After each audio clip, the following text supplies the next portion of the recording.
Hi, and welcome to another episode of Wealth Beyond Numbers. I'm your host, Dennis Coral. I'm the founder of Coral Wealth Management and Wealth Advisor. Today, we're incredibly lucky to have Dr. Irma Campos as my guest. But before we dive into our conversation, we're going to talk about business and what she does. But the biggest asset that a business has is their people. And developing these people as you transition into retirement, as you build wealth, is just as critical, because that is a key on how a business can be worth in the moment that a business owner decides to sell it. As you grow with your team, we're living in a period where there's AI, there's automation, and it's more important to have valuable employees that can bring things to the table, that can help you reach the business owner's goals.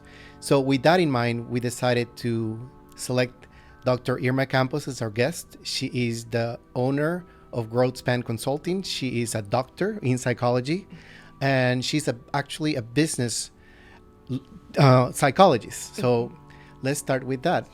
Dr. Campos, if I may say. Yeah, or Irma, whichever. Thank you for being here. Oh, thank you for having me, Dennis. Yeah, I'm excited to do this. Yes, Yeah. I know you started your career in psychology. You went to UF and then practice for a little bit, and then switch and open your practice to solely focus on businesses as a business psychologist. And I've been in therapy in the past, and many of our audience probably have, but transitioning from personal to business, it's different, because you're dealing with numbers, you're dealing with people, human workforce. So how was that? How did that happen? Yeah, great question, Dennis. And I still operate in some ways as a psychologist exclusively. And then I also operate as a business psychologist, as you said, with clients that really want to focus on developing themselves as business owners and leaders, right? Using a lot of the skills that we know in psychology are super helpful. But to answer your question regarding the transition, I always had a draw to work with high performers, people who are, right, high achieving. They have a drive in them, whether it's personality related or related to their circumstances, sometimes with immigrant backgrounds, right? Where really we have to build from the ground up. So always had a drive to serve that population. And I started to see a need in really serving leaders, business owners exclusively, to help them, right, with optimizing their functioning and also their team's functioning.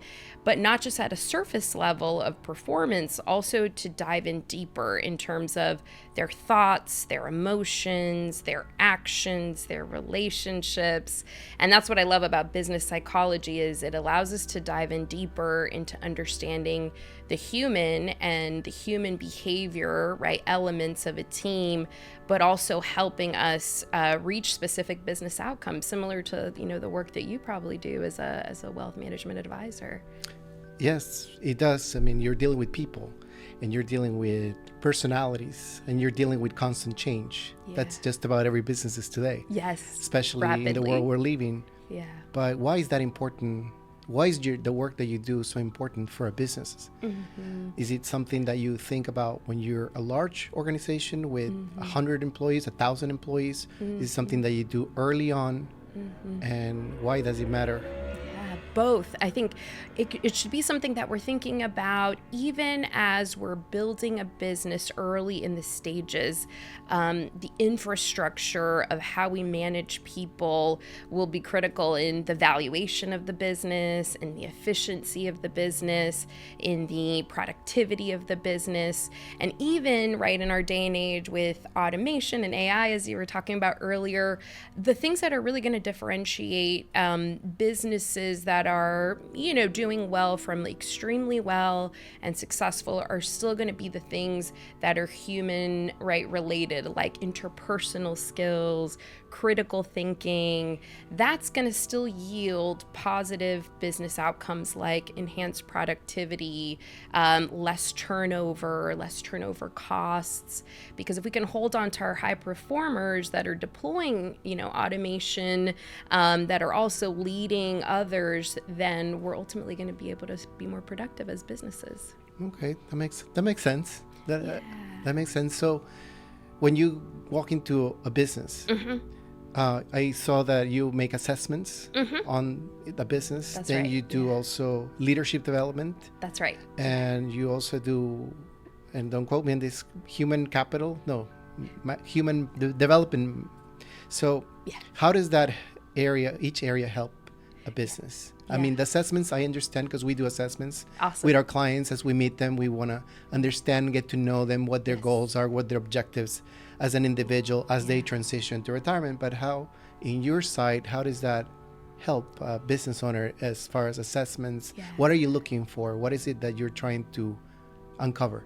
Yeah, great question, Dennis. Yeah, similar to, again, the process you're describing, we're first trying to understand what are really the goals, and in very measurable ways, what does this organization want to achieve? Whether they're wanting to work just on themselves as the business owner or leader, or whether they're wanting, to target the team of maybe managers, right, that they want to further develop, or whether they want to target the whole organization. So first, it helps us understand, are we looking at really focusing on the individual team level or whole organizational level? It also helps us use data to inform, right, recommendations, suggestions that we would offer regarding interventions that then we would apply.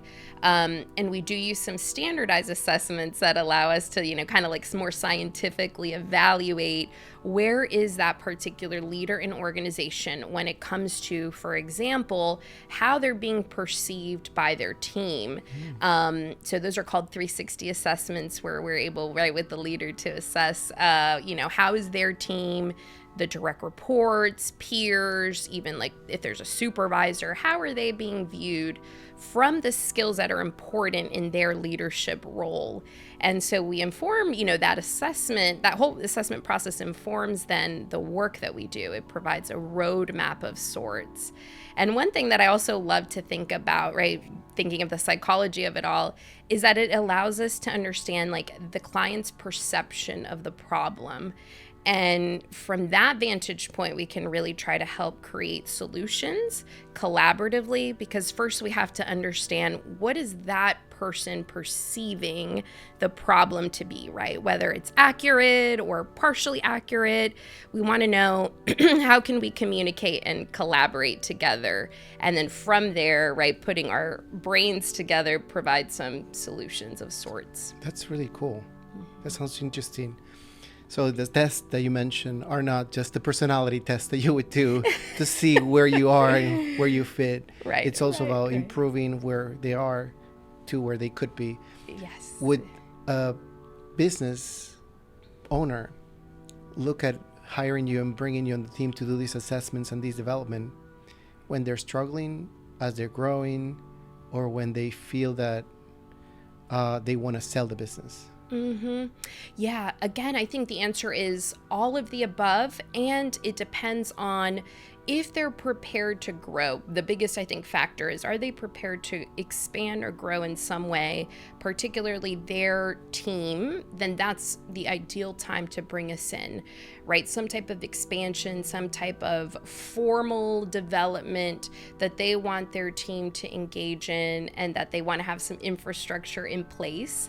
And they should ideally, right, be thinking about this years before they're planning to sell the business, because when that business is going to be valued, they're going to look at those formal processes, procedures in place around how are leaders being developed, who's succeeding, the existing leader.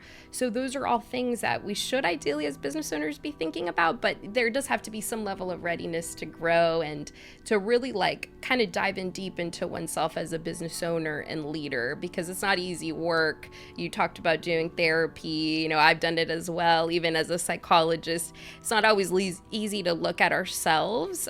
We have to be ready for that type of work.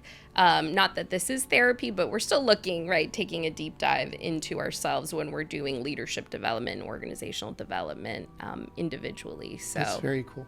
And what you do, to me, from what I've done some research, is it's a very niche, because there's coaches out there that help businesses kind of improve their sales force. There's coaches that kind of focus on maybe cutting costs, but you bring the psychological aspect, which I think it's very unique in this day and age where Now, the workforce needs to also learn the human side, which you mentioned earlier. And these are, I guess, you call the soft skills. Yeah, that's right. Yeah. So do you work on that as well? Absolutely.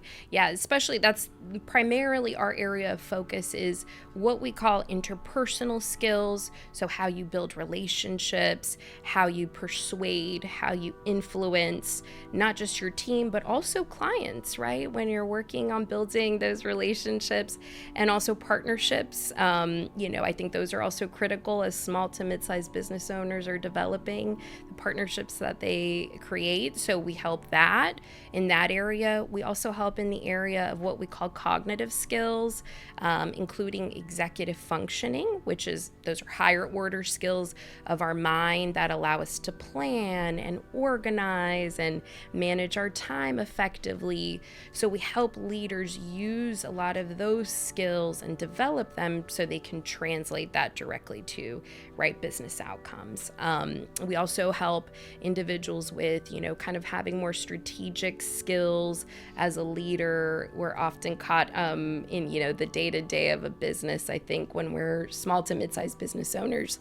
Excuse me. So we teach those leaders how to kind of implement those skills more, like strategic planning, right? Utilizing strategic thinking. So we're very concrete about what we aim to teach, using science and psychology to inform that process. This has been awesome. I want to continue this conversation in our next segment where we're going to discuss trends in your industry. And I also have a lot more other questions to ask. Yes. Because you bring a different perspective to the business world and to businesses, which is interesting. So stay tuned, please, for our next episode. We're going to talk about trends in the industry and what you see today in the workforce, especially here in South Florida. Perfect. So this has been Dennis here from Coral Wealth Management, another episode of Wealth Beyond Numbers. And as we like to say at Coral Wealth Management, financial and retirement confidence starts here. Thank you.